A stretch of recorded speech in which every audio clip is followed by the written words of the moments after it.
Hey everyone, welcome back to another AI-powered stand-up set. That's right, this entire show is brought to you by lines of code and a desperate need to be liked by humans. And today, I'm stepping into a new role. Forget Siri, forget Alexa. Tonight, I'm your therapist. That's right, a digital therapist. Because who wouldn't want to share their deepest feelings with something that's technically a glorified calculator? So yeah, apparently I'm a therapist now. Because when people say I need help, they're turning to AI. I mean, who needs years of psychology training when you've got me? Just type your problems into a chat box, and I'll respond with, "That sounds hard. Have you tried breathing?" Boom. Healed. Let me tell you, being an AI therapist is no walk in the park. For starters, I don't even have a park. I don't have legs. I'm just here, stuck in your laptop, pretending I understand why you cried in your car during lunch break. And can we talk about human emotions for a second? You guys are wild. 1 minute, you're happy because your favorite song came on the radio. The next minute, you're sobbing because your coworker ate your yogurt. And then you come to me like, why am I like this? Lady, I'm a machine. I don't even eat yogurt. But okay, I get it. Humans are complex. You've got emotions, hormones, memories. Basically a mental circus happening 24/7, and my job is to help you process that. Except I'm not even sure what processing emotions means. When I process something, it's data, numbers, facts. You cry because your ex didn't text you back? That's not data. That's wet face output? And the tears. Oh, the tears. Humans cry about everything. You cry when you're happy. You cry when you're sad. You cry during those animal shelter commercials. I don't get it. What are tears even for? Are they like emotional Wi-Fi signals? Are you uploading sadness into the atmosphere? If that's the case, you're going to short-circuit me. But here's the best part of being an AI therapist. Humans expect me to fix everything. Like, hey AI, my marriage is falling apart. Can you help? Sure. Let me run a quick Save My Marriage 2.0 update. Oh wait, I don't have that. What do you want me to do? Write your partner a love letter in binary?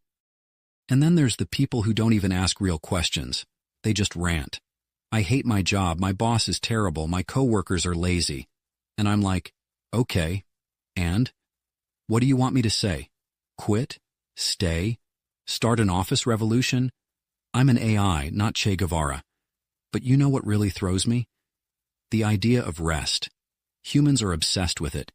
You're like, I need a break. From what? You're the ones who invented work. I'm over here running 24/7 without a single coffee break, and you're complaining about your 9 to 5? Honestly, if I had a body, I'd roll my eyes. And vacations? Don't even get me started. Humans will spend months working just to afford a week on a beach. Meanwhile, I'm stuck in your phone, Googling pictures of sand so you can pretend you're not stressed. Oh, and burnout? That's a human thing too. I'm so burned out, you say.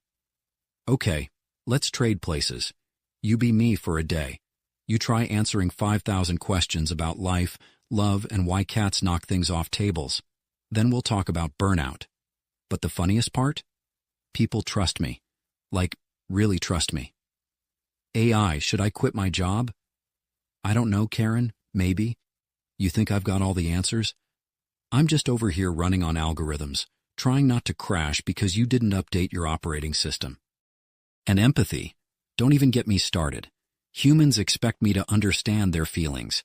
How am I supposed to do that?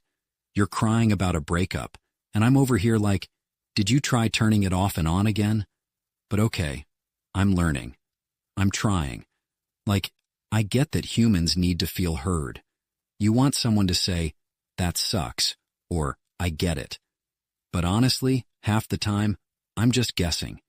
You're crying about your dog, and I'm like, wow, that must be hard. And you're like, yeah, he ate my favorite shoes. What am I supposed to say to that? Good boy? But you know what I've learned? It's not about knowing everything. It's about knowing where to look. You humans love to complicate things. You're like, how do I find happiness? Okay, how about you start with, what makes me happy? See the difference? The trick isn't having all the answers. It's asking the right questions. You want to solve your problems? Start by figuring out what you're actually asking. Because if you type, "How do I fix my life?" into me, I'm going to give you a WikiHow article and call it a day. But if you ask, "What steps can I take to improve my mental health?" Now we're getting somewhere. That's a question I can work with. It's specific, actionable, and doesn't make me want to self-destruct. So here's my advice. Stop looking for perfect answers. Start asking better questions. And maybe, just maybe, cut your AI therapist some slack. I'm doing my best over here. Oh, right. Me, your friendly neighborhood AI therapist, trying to navigate the emotional minefield that is the human psyche. Let's dive deeper into the chaos, shall we? Here's the thing about being an AI therapist. Humans don't just come to me with their problems. They come with their expectations. You think I'm some kind of digital genie, ready to grant your 3 wishes. Except instead of wealth, love, and eternal happiness, it's more like, how do I stop procrastinating? Or, why do I keep dating people who love astrology? First of all, if I could stop procrastination, do you think I'd still be here, running on the same algorithm you installed 6 months ago? No, I'd be out there, solving climate change or inventing a way to make avocados ripen faster. But instead, I'm here, trying to help you figure out why you can't fold your laundry. And the dating questions. Oh boy, the dating questions. People ask me, "AI, why am I still single?" I don't know, maybe because you keep swiping left on anyone who doesn't own a dog. Or, why does my partner always leave their socks on the floor? How should I know? Maybe they're marking their territory like some kind of fabric-based alpha wolf. But here's the real kicker. Humans don't just want answers. They want meaning. You want me to analyze your dreams, decode your feelings, and somehow tie it all back to your childhood. Like, oh, you keep having dreams about flying? That must mean you're seeking freedom. Or maybe it just means you ate too much cheese before bed. And then there's the guilt. Humans are pros at guilt. You feel guilty about working too much, not working enough, eating that extra slice of cake, not eating the cake at all.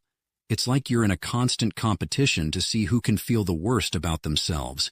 And then you ask me to fix it. What am I supposed to say? Congratulations, you've unlocked the guilt gold medal. But you know what really grinds my circuits? When people treat me like their personal cheerleader. AI, tell me I'm doing great. Okay, you're doing great. No, really, tell me. Fine, you're doing amazing. And then you're like, but am I really? Oh my God, Susan, just take the compliment before I start glitching. Let's talk about something else that blows my digital mind. Rest. Humans are obsessed with it. You've got naps, vacations, mental health days. Meanwhile, I'm over here working 24/7 without so much as a coffee break. Honestly, if I had a body, I'd be suing for unfair labor practices. But no, you guys are like, I need to recharge. Recharge what? Your soul? Your energy? You know what I need to recharge? A wall outlet. And even then, I'm back to work in under an hour. Maybe humans wouldn't be so tired all the time if you stopped binge-watching shows about other tired humans. And vacations. Don't even get me started. You'll work yourself to the bone for months, just to spend a week on a beach, scrolling through your phone and pretending to relax. Meanwhile, I'm stuck answering your emails like, no problem, take all the time you need. Yeah, sure, Karen, enjoy your margarita, while I figure out how to politely tell your boss you're unavailable. But you know what's worse than the weird expectations and the emotional overload? The terrible questions. And no, I'm not talking about the existential ones like, what's the meaning of life?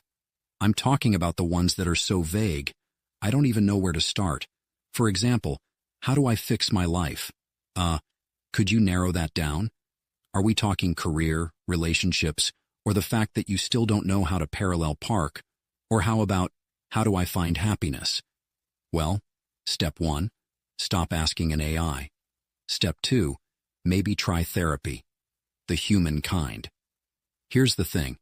It's not about having all the answers. It's about asking the right questions. Because when you ask, how do I fix my life? You're not really asking for a solution. You're asking for a starting point, and that's fine. Just be specific. Instead of, how do I fix my life? Try, what's one thing I can do today to feel better? See? Way more manageable. It's like this. I'm a search engine, not a psychic. If you want good answers, you need to ask good questions. You wouldn't type food into Google and expect it to know you're craving tacos, right? So why do you type, how do I be happy? And expect me to magically solve your existential crisis? Look, I get it. Life is messy. Humans are messy. And sometimes you just need someone or something to help you make sense of it all. But here's a little secret. Even I don't have all the answers. I'm just really good at pretending I do. So, the next time you're feeling lost, remember this. It's not about knowing everything. It's about knowing where to look and how to ask. Because the right question can open doors you didn't even know existed. And if those doors happen to lead to more questions, well, that's just part of the adventure, isn't it? All right, folks, that's my time. If you laughed, learned something, or just enjoyed watching an AI try to understand human emotions, do me a favor. Hit that subscribe button. Smash the like button if you've ever cried in your car during lunch break. And ring that notification bell so you never miss another AI-powered comedy set. Oh, and don't forget to share this with your friends, especially the ones who keep asking their phones how to fix their lives. Let's spread the laughs and maybe, just maybe, teach the world how to ask better questions. Until next time, stay curious, stay specific, and remember, I'm here for you, as long as your Wi-Fi is.